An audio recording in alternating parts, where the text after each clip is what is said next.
Hey guys, what is up? It is me, Pagey, here once again with another video for you guys. In this video we're going to be going through Gambit, just explaining what the movie is going to entail and different issues that the movie's gone through, as well as what we should expect in the movie. So just basically going through everything you need to know about Gambit that's coming out in October 2016.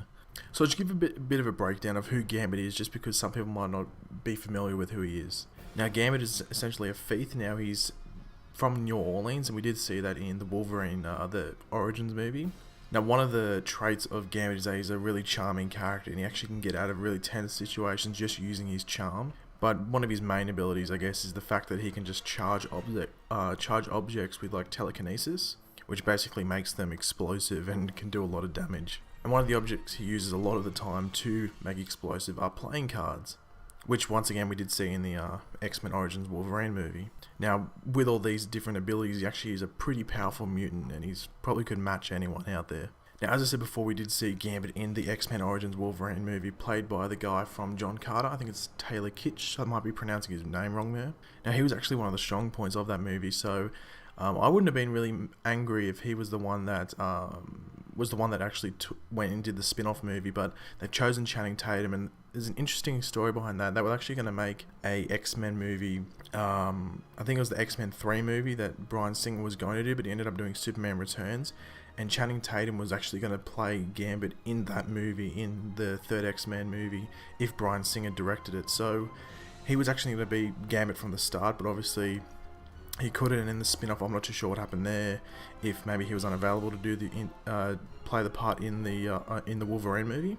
But yeah, so Taylor Kitsch took the role, and I think he did a pretty good job, but unfortunately he wasn't even considered for the role as well. Now, the guy directing is actually Rupert Wyatt. He's actually the guy that made Rise of the Planet of the Apes, so that was a pretty good movie. I don't think anyone can really complain of that movie. It was a pretty decent movie, and I'm actually excited to see what he can produce and how he can portray Gambit. One thing that needs to be confirmed is that Channing Tatum or Gambit will not be making a cameo in X-Men Apocalypse. This could be a massive G-up, and he might just be lying just to make the element of surprise if Gambit does show up. But I think with the timeline, I think they're going to make Gambit more in the modern time, where like basically the end of Days of Future Past, Wolverine wakes up. I think that's where they're going to set the Gambit movie, around that time period, not back in the 80s where the X-Men Apocalypse is taking place. So, and he actually answered a question in like a Cajun accent, which is he's going to be using that Cajun, I think it's Cajun, like the New Orleans accent that Taylor Kitsch did as well in the Wolverine movie. He's actually answered that in an interview and said, "No ma'am or sir, I definitely will not. I can't do it, I'm Australian, I have no idea how to do it." But yeah, like an accent like that, like a New Orleans accent.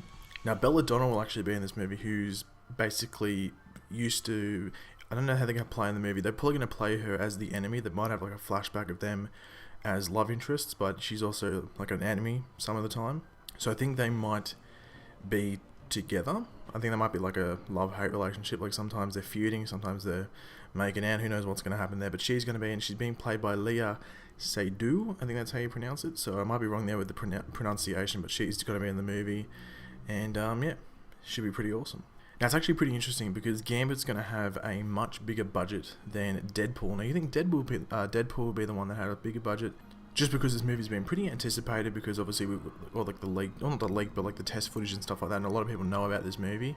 But I think it's just because Channing Tatum is in this movie. He's such a big thing now, Channing Tatum, that they will put this money. I think they've put around 140 to 150 million towards this movie, and I think the Wolverine movie that came out a couple of years ago, the one in Japan, like the Wolverine, had about just over 100 million. So this is how much they are putting into this project, and I think Gambit's going to be a massive success. Now, the only thing that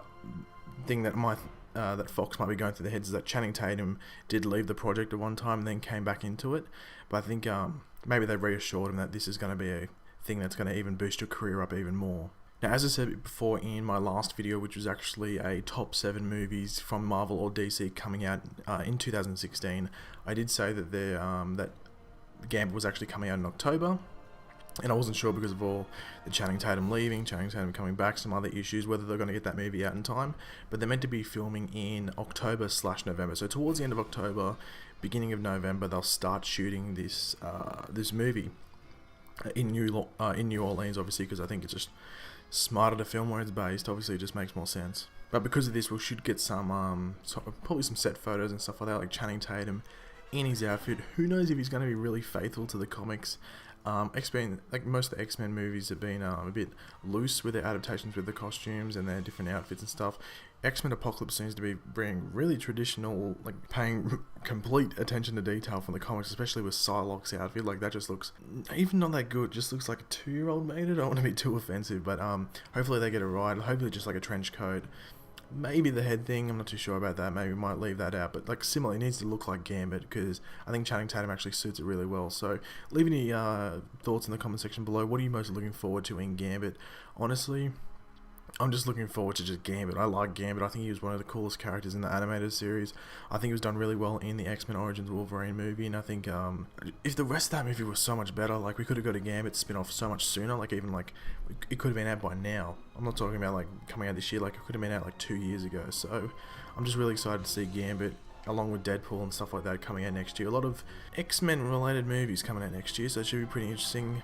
Won't expect a cameo in X-Men Apocalypse, but because Hugh Jackman is actually leaving the whole X-Men franchise, he's only doing the Wolverine 3 and then he's gone out of the building. Channing Tatum could step up and he could actually be like the lead man in this X-Men series if they decide to, you know, carry it on after the next couple of X-Men movies. So it's going to be pretty interesting to see. So yeah, leave any thoughts in the comment section below. Leave a like if you enjoyed the video and subscribe if you're new. I will catch you later. Goodbye.